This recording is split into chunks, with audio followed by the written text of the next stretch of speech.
అక్కడ నలుడేం చేస్తున్నాడు అనేదాన్ని మాట్లాడుతున్నారు ఇక్కడ పోతనే నన్నయ్య గారు. అక్కడ వదిలి కాసింత ప్రయాణం చేశాడు నలుడు. ఆయనకు బయటపడడం ఇష్టం లేదు.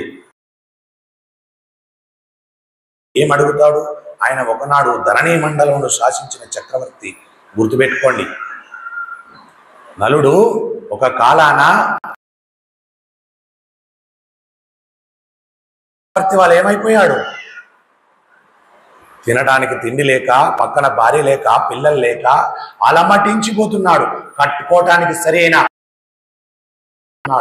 అంతకంటే దారుణమా నీ కష్టాలు? అంత హీనమా నువ్వు పడుతున్న కష్టాలు? ఓ మనుష్యుడా, ఓ మానవుడా, నువ్వు పడుతున్న కష్టం అంత పెద్దదా? నలమహారాజు పడుతున్న కష్టం కంటే పెద్దదా? ఈ మాత్రం దానికేనా ఆత్మహత్యలు చేసుకుంటావు? భర్తను వదిలేస్తారు. ఈ మాత్రం దానికేనా తప్పుడు పనులు చేస్తుంటారు? నలుడి కంటే పెద్ద కష్టమా మనం పడుతున్నటువంటి కష్టాలు? అందుకే వినుమంటుంది దంపతి సమేతంగా నలదమయంతుల చరిత్ర. దంపతి సమేతంగా వింటే అర్థమవుతుంది నలదమయంతుల చరిత్ర.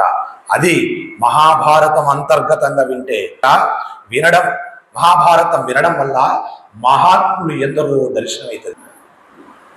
నలమహారాజు ఎంత బాధపడుతున్నాడో చూడండి. ఆయన అరణ్య మార్గం చేస్తున్నాడు. ఆయనకు బయటపడడం ఇష్టనాడు. ధరణీ మండలం శాసించిన చక్రవర్తి. జయ శ్రీరామ్. దమయంతి బాధకి చిన్న వెలుతురు. ఇప్పుడు ఆమెకు నలుడు దగ్గరయ్యే మార్గం దొరకాలి. ఆమెకు కనబడ్డరు మునిపల్లె కనబడి మునులు ఆశ. మరి ఇక్కడ నలుడికి చెప్పాలి కదా. మరి నలుడి దగ్గర తీసుకురావాలంటే ఏం చేయాలి? నలుడు అలా నడుస్తున్నటువంటి ఎదురు చూస్తూ కూర్చుంటే సరిపోతుందా? సరిపోదు. నలుడు మరలా రాజు అయ్యే అవకాశం దొరకాలి. ఈయనను కలిపురుషుడు విడిచిపెట్టడానికి బయటకు వచ్చే మార్గాంతరం దొరికేటట్టుగా, పరిస్థితుల యందు మార్పు కలిగించేటట్టుగా మహర్షులు మాట పని చేయాలి. దొరుకుతాడు. పూర్వ వైభవం మీకు వస్తుందమ్మా అన్నాడు. అంటే ఇప్పుడు నలుడు ఇలానే ఉండిపోయాడు అనుకోండి, ఏమైపోతాడు? చచ్చి ఊరుకుంటాడు. అక్కడ దమయంతి కూడా చచ్చి ఊరుకుంటుంది తినకపోతే.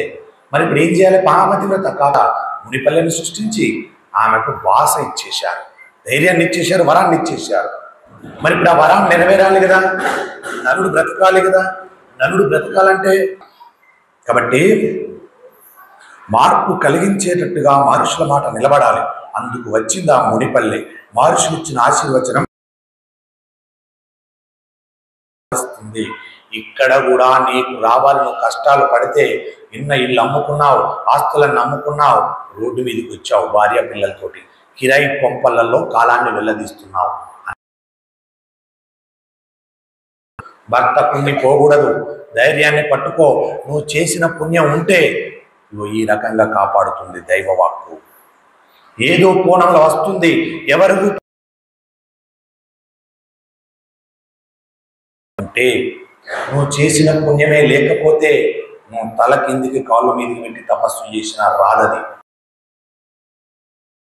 మూలోనైనా పుణ్యం చేసుకో. ఈ పుణ్యం మరు జన్మకైనా పనికొస్తుంది. లేదా ఈ జన్మలో పడ్డాల కష్ట కంటే ఎక్కువ రెట్టింపుతో పడుతుంటావు. చూస్తున్నాం, అందరూ ఒకరి తీరిగా బతుకుతున్నారా? అందరూ ఒకే రీతిగా ఉంటున్నారా? అందరి దగ్గర డబ్బు ఉంది, కానీ అందరూ ఒకే రకంగా ఉన్నారా? లేదు. ఎందుకు?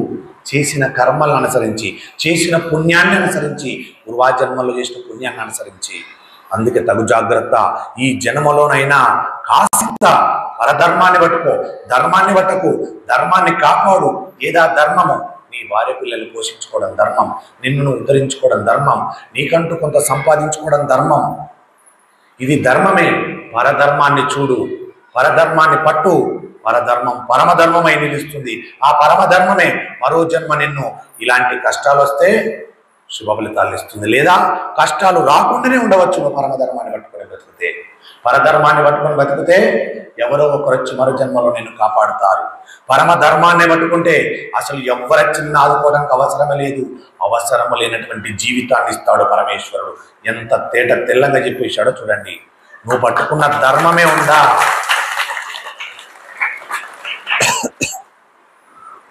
నువ్వు పట్టుకున్నది ధర్మమే అయితే నువ్వు పుట్టిన మనుష్యుడికి అక్కడికక్కడికి రుణం తీరిందని అర్థం. పరధర్మాన్ని పట్టుకుంటే నీకు మరో జన్మల కష్టాలు వస్తే ఎవరో ఒకరు వచ్చి ఆదుకుంటారు. పరమ ధర్మాన్నే పట్టుకుంటే మాడవుతుంది. పరమ ధర్మాన్నే పట్టుకుంటే పరధర్మం పరమధర్మం. పరమ ధర్మాన్ని చేసినట్టయితే నీవు మరో జన్మలో ఎవరి సాయం అవసరం లేదు, రాజాలా బతికిస్తావని చెబుతుంది ఈ నలదమయంతుల యొక్క చరిత్ర. కాబట్టి 4 ఆ మహిపాల నన్ను రక్షించన్న కేకలు వినబడ్డాయి. అందుకోసమని ఆ మునిపల్లెలో ఆ దమయంతికి ఇచ్చినటువంటి వాక్కు నిజం కావాలని అది నలుడికి కూడా వర్తిస్తుంది. కాబట్టి ఇప్పుడు అకస్మాత్తుగా మళ్ళీ ఇక్కడ ఒక పెద్ద సమస్య వచ్చి పడ్డది. నలుడి ముందు కూడా పెద్ద వైక్లభ్యం వచ్చి పడ్డది. ఒకటి కష్టము అకస్మాత్తుగా వచ్చింది. ఏమిటదంటే దావానలముల పెద్ద అగ్ని చుట్టుముట్టింది. అకస్మాత్తుగా పెద్ద ఆ అడవిలో పెద్ద మంట చెలరేగింది. పెద్ద మంట చుట్టుముట్టి అరణ్యం అంతటిని చుట్టేసింది. ఆ సమయంలో నలుడు పరిగెత్తి పారిపోవాలి, కానీ ఆయనకు పెద్ద ఆసక్తి లేదు. ఎందుకు? జీవితం మీద విరక్తి పుట్టి ఉన్నాడు. విరక్తి పుట్టిన వాడికి ఇంకా ఎదురుగా బండొచ్చేది ఉంటుందా, లారెచ్చేది ఉంటుందా, మనకి తిండి మీద ఉంటుందా ధ్యాస? దేని మీద ఉంటుంది? దేని మీద ఉండదు. పోతే పోనీలే అనుకుంటాడు జీవితం. నలుడు కూడా ఇప్పుడు అదే స్థితిలో ఉన్నాడు. ఆయన అనుకుంటున్నాడు అంతా పోయింది, ఇంకేముంది నా దగ్గర, ఏమీ లేదు, ఇక చస్తే అనుకొని తప్పించుకోవడానికి ప్రయత్నం చేస్తలేడు నలుడు. ఆయన పరిగెత్తలేడు. ఆయన పరిగెత్తకుండా ధర్మ విరుద్ధమైనటువంటి కనుక తనంత తాను చచ్చిపోడు. కానీ ఆ సమయంలో తనకు తాను మంటల్లో పడి చావడు. తన గమ్యం ఏమిటి? నడుచుకుంటూ వెళ్ళిపోవడమే.